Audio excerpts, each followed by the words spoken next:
ஜொமேட்டோ 2008ல ஒரு simple restaurant listing பிளாட்ஃபார்மா தான் start பண்ணாங்க. இப்போ food delivery, subscription, hyper pure, B2B supply, advertisement எல்லாத்துலயும் கம்பைன் பண்ணி இந்தியாவிலே டாப் பிளேயர் ஆயிட்டாங்க. மொத்தம் மார்க்கெட் ஷேர்ல 50% ஹோல்ட் பண்ணி மார்க்கெட் லீடராகவும் இருக்காங்க.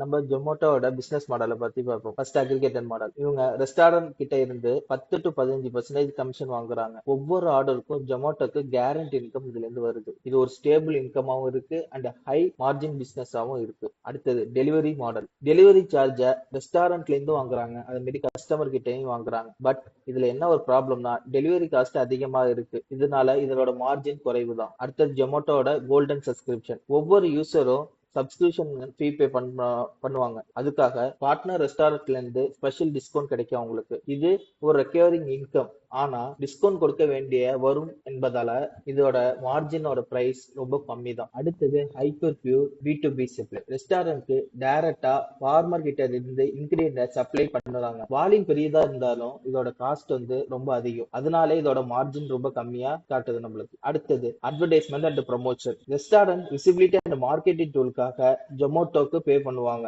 இது sponsor listing and promotion campaign மூலம் வரும் ஒரு ரெவன்யூ. இதுதான் மிக அதிகமாக ப்ராஃபிட் தரும் பிசினஸ் ஆகவும் இருக்கு ஜொமேட்டோவுக்கு. இதுல இருந்து ஓவராலா என்ன தெரியுதுன்னா கமிஷன் பிளஸ் அட்வர்டைஸ்மெண்ட்ல ஹை ப்ராஃபிட்டபிளாவும் இருக்காங்க அண்ட் ஹை ஸ்கேலபிளாவும் இருக்காங்க. அடுத்தது டெலிவரி அண்ட் பியூர்ல ஹை ரெவன்யூ பொட்டன்ஷியல் இருந்தாலும் அங்க காஸ்ட் அதிகமா இருக்கனால மார்ஜின் அவ்வளவுதான் பண்ண முடியல. சப்ஸ்கிரிப்ஷன் ஒரு ஸ்டெடி கேஷ் ஃப்ளோவாவும் இருக்கு. அதே மாதிரி பிராண்டோட லாயல்ட்டியும் கிரியேட் பண்ணுது. ஜொமேட்டோ ஓவராலா ஒரு மல்டிபிள் ரெவன்யூ மாடல் ஃபாலோ பண்ணுது. அதனால இது சிங்கிள் சோர்ஸை டிபெண்ட் பண்ணி இல்ல. சோ பிசினஸ் மாடல் ஜொமேட்டோவை பொறுத்த வரைக்கும் ஒரு நல்ல மாடலா இருக்கு.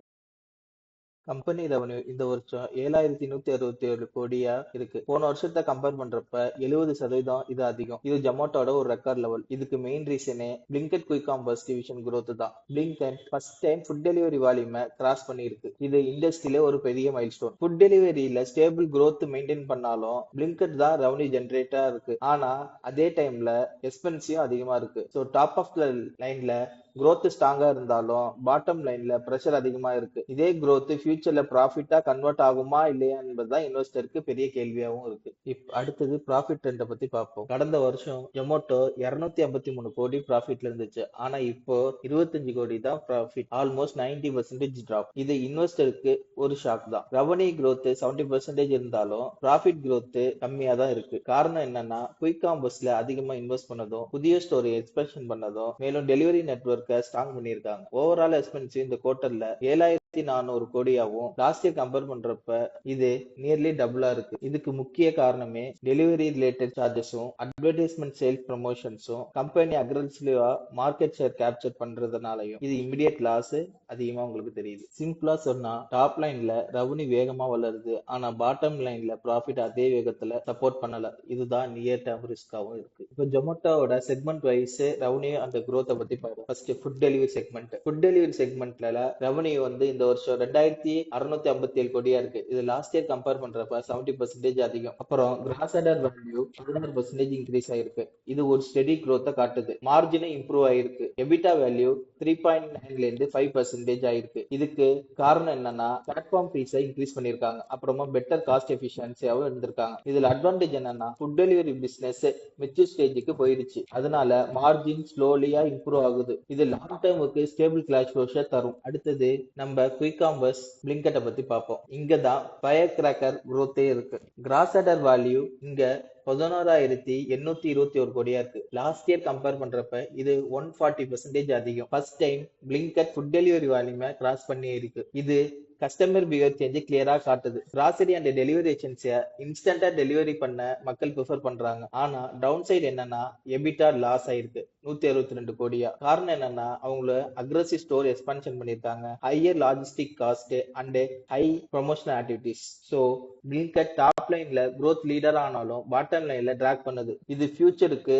லாங் டர்ம் ஆப்பர்ச்சுனிட்டி ஆனாலும் நியர் டர்ம்ல பேடம் தான். கம்பெனி கிட்ட ஸ்டில் ஸ்ட்ராங் கேஷ் பேலன்ஸ் 18,857 கோடியா இருக்கு. இது ஒரு பெரிய பாசிட்டிவ். ஏன்னா இதுல இருந்து ஃபியூச்சர் எக்ஸ்பென்ஷன், அக்யூஷன், டெக்னாலஜி இன்வெஸ்ட்மெண்ட் எல்லாத்தையும் கம்ஃபர்டபுளா மேனேஜ் பண்ண முடியும். இந்த கேஷ் ரிசர்வ் இன்வெஸ்டருக்கு ஒரு கான்ஃபிடென்ட் கொடுக்கும். ஆனா எக்ஸ்பென்சிவ் இந்த குவார்டர் அதிகமாக இருக்கு. நியர்லி 50% growth ஆயிருக்கு. Blinkit aggressive marketing, new store opening, நேச்சுரலா ஆப்ரேட்டிங் எக்ஸ்பென்சிவ் அதிகமா இருக்கும். அதே நேரம் ஃபுட் டெலிவரி பிசினஸும் எஃபிஷியன்சியா இம்ப்ரூவ் பண்ணாலும் ஓவரால் காஸ்ட் பிரஷர் அதிகமா தொடருது. சிம்பிளா சொல்லணும்னா கம்பெனி கிட்ட கேஷ் குஷன் இருக்கு. ஆனா அந்த கேஷை யூஸ் பண்ற இடம் பிளிங்கட் எக்ஸ்பென்ஷன் growth இன்வெஸ்ட்மெண்டா இருக்கு. ஷார்ட் டேர்ம்ல இதனால ப்ராஃபிட் கட் ஆகும். ஆனா லாங் டேர்முக்கு ஸ்கேலபிலிட்டி பில்ட் ஆகும்.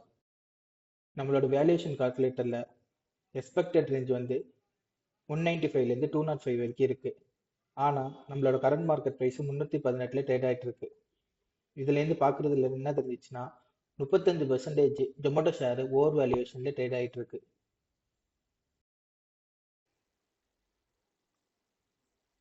கரண்டா எந்த சார்ட் பட்டன் ஃபார்ம் ஆகல. அதே மாதிரி RSI ஓவர் பாட்ல இருக்கு. அது ஐபிஓ பிரைஸோட இப்ப டபுளா இருக்கு. மார்க்கெட் கேபிட்டலைசேஷனும் இதுல டபுளா இருக்கு ஐபிஓ வந்ததுல இருந்து. ஸோ இப்போ நம்ம அனலிஸ்ட் என்ன சொல்றாங்க போய் பார்த்துட்டு வந்துடும். ஏன்னா எந்த சார்ட் பட்டனும் இல்லை. ஸோ அனலிஸ்ட் எப்படி இருக்காங்கன்னு ஒரு வாட்டி பார்த்துருவோம். MSI தன்னோட ஃபிளாக்ஷிப் குளோபல் ஸ்டாண்டர்ட் இண்டெக்ஸ்ல இருந்து ஜொமேட்டோவை வெயிட்டேஜை குறைச்சிருக்காங்க. இதனால $607 மில்லியன் வரைக்கும் அவுட்ஃப்ளோ வர வாய்ப்பு இருக்கு. இந்த முடிவு எடுக்க முக்கிய காரணம் என்னன்னா Zomato IOCC Indian owned and controlled company conversion professional வச்சிருக்காங்க. இது ஃபாரின் ஓனர்ஷிப்பை 49.5%க்கு கேப்பா மாறிடும். அதே சமயம் ஸ்விக்கி இண்டெக்ஸுக்கு சேர்க்கப்பட்டிருக்கு. ஆனா நல்ல விஷயம் என்னன்னா ஜொமேட்டோவுக்கு $281 மில்லியன் வரைக்கும் இன்ஃப்ளோ வர வாய்ப்பு இருக்குன்னு ILFL டேட்டா சொல்லியிருக்கு. மார்க்கெட் அனலிஸ்ட் என்ன சொல்றாங்கன்னா 31 பேர் இதுக்கு பை ரேட்டிங் கொடுத்திருக்காங்க. மீடியம் டார்கெட்டா 320 வரைக்கும் போலான்னு சொல்லியிருக்காங்க. இது எங்கேருந்து டேட்டா எடுத்திருக்காங்கன்னா LSEG டேட்டா சொல்லுது. இது ஓவராலா நம்மளுக்கு என்ன தெரியுதுன்னா மேனேஜ்மெண்ட்ல சொல்றாங்க பிளிங்கட் வேகமா ஸ்கேல் ஆகுது. மெச்சூர் ஸ்டோர்ல மார்ஜின் இம்ப்ரூவ் ஆகுது. அதாவது பழைய ஸ்டோர் பிரேக் ஈவன் பாயிண்ட கடந்து ப்ராஃபிட் கான்ட்ரிபியூட் பண்ண ஆரம்பிச்சிட்டு கஸ்டமர் ரிட்டென்ஷன் ஸ்ட்ராங்கா இருக்குதுன்னு சொல்றாங்க. அதாவது ஒன்ஸ் கஸ்டமர் பிளிங்கட் அல்லது ஜொமேட்டோ யூஸ் பண்ணா ரெகுலரா யூஸ் பண்ணிட்டே இருக்காங்க.